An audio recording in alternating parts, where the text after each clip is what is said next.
the U.S. military is now being told to prepare. Prepare for potential protests, days of unrest. We are potentially getting into that point right after this election where there could be just devastation across the entire U.S. Major cities are already boarding up businesses. I got an email just this morning, and multiple business owners in Seattle, Washington are already boarding up their windows. Yeah, they're going to do the rest of the day today, which is Monday, November 4th, and then tomorrow, their business will be closed. Their windows are boarded up. Their doors will be boarded up. They will not open for 2 to potentially 4 days. Yeah, that's what we're seeing. Now, today I want to share some things with you that are, well, for one, somewhat troubling, but another thing, it's interesting. So make sure you stick around and watch this entire video. We're going to talk about the National Guard being deployed at this time, which states are doing it, and what we could potentially see over the next 2 to 4 days. So I'll break all this down in just a moment, but all I ask is one thing. Takes 2 seconds. Go ahead, hit that like button if you enjoy these daily updates, and now let's begin.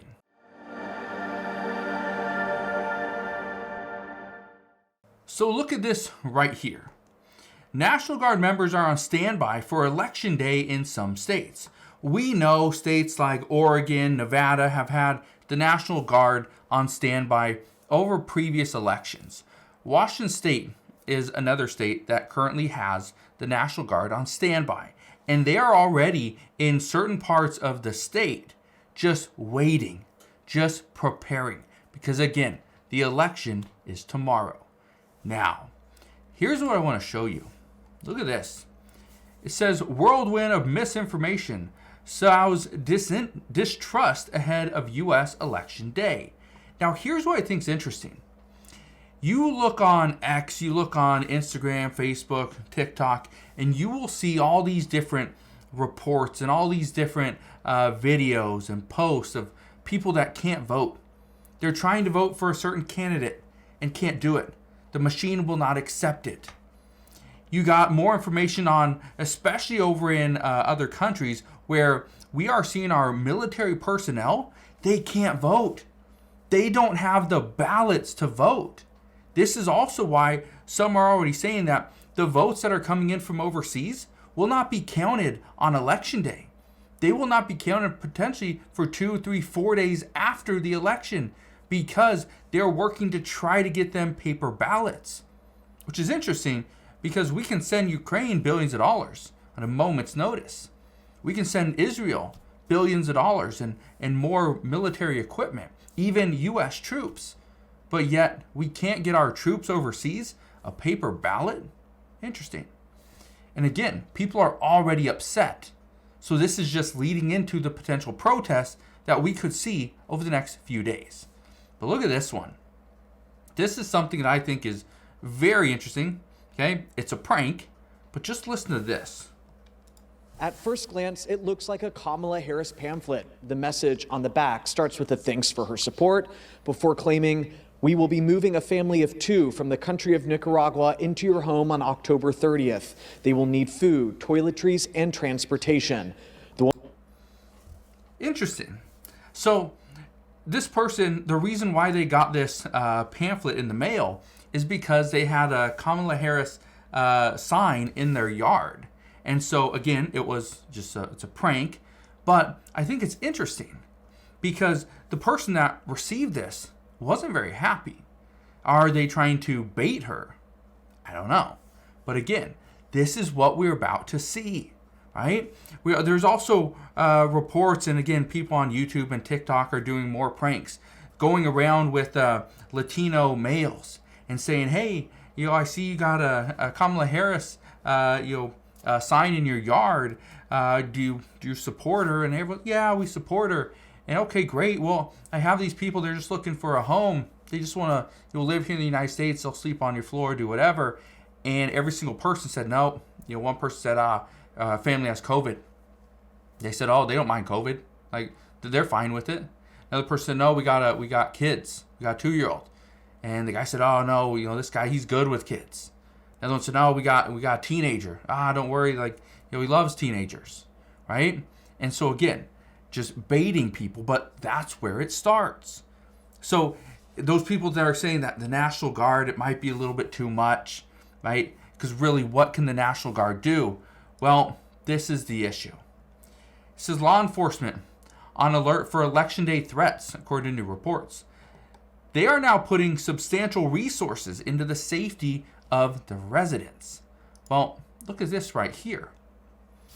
It says recent developments. In September 2024, the U.S. Department of Defense reissued DoD Directive 5240.01, expanding military powers within the United States. This directive grants broader authority to intervene in domestic affairs, including the use of lethal force in situations deemed to threaten national security. Yeah. So the National Guard now can be brought in, use lethal force against U.S. citizens, against people here in the United States, to prevent them anything that they deem is a threat to national security. So not only does this directive cover any potential threat on the White House, the U.S. Capitol, or anything like that, it also potentially puts citizens at risk just for being there in a voting location, right? Near ballot boxes, at a potential rally, at a victory celebration, or a protest. Again, a lot of issues here. I want to show you this one as well. Because again, this is what we're seeing. Taiwan reports a rise in Chinese military activity as U.S. election nears. So while everyone's looking at the U.S. election, everyone's looking to figure out who's going to win. Is it going to be former President Donald Trump? Is it going to be our current Vice President Kamala Harris? Right? Who's going to win? As everyone's looking at this one thing, there's other things happening around the world. We still have a war between Russia and Ukraine, which the United States continues to send additional, money and assistance to Ukraine. We still have a war between Iran and Israel, Israel and Hamas, Israel and Lebanon, right? And and Hezbollah. So there's a lot of issues going on. But again, this is why I'm bringing this to your attention. We've been hearing for many months that there could be an attack somewhere between 1 month before the election to 1 month after. Some type of black swan event. Well, guess what? We are 1 day away from the U.S. election. Many officials believe something bad could happen. This is why they're preparing. This is why police, law enforcement is trying to use special resources and just going above and beyond to protect their communities. So if you see an additional presence of law enforcement tomorrow and really through the end of the week, that's likely what it's there for, to protect the citizens of the United States. So we're going to see what happens moving forward, but just know the National Guard is not just on standby. They are really deployed in certain states, but the National Guard across the board is on standby and will be deployed at a moment's notice if there's any potential threat.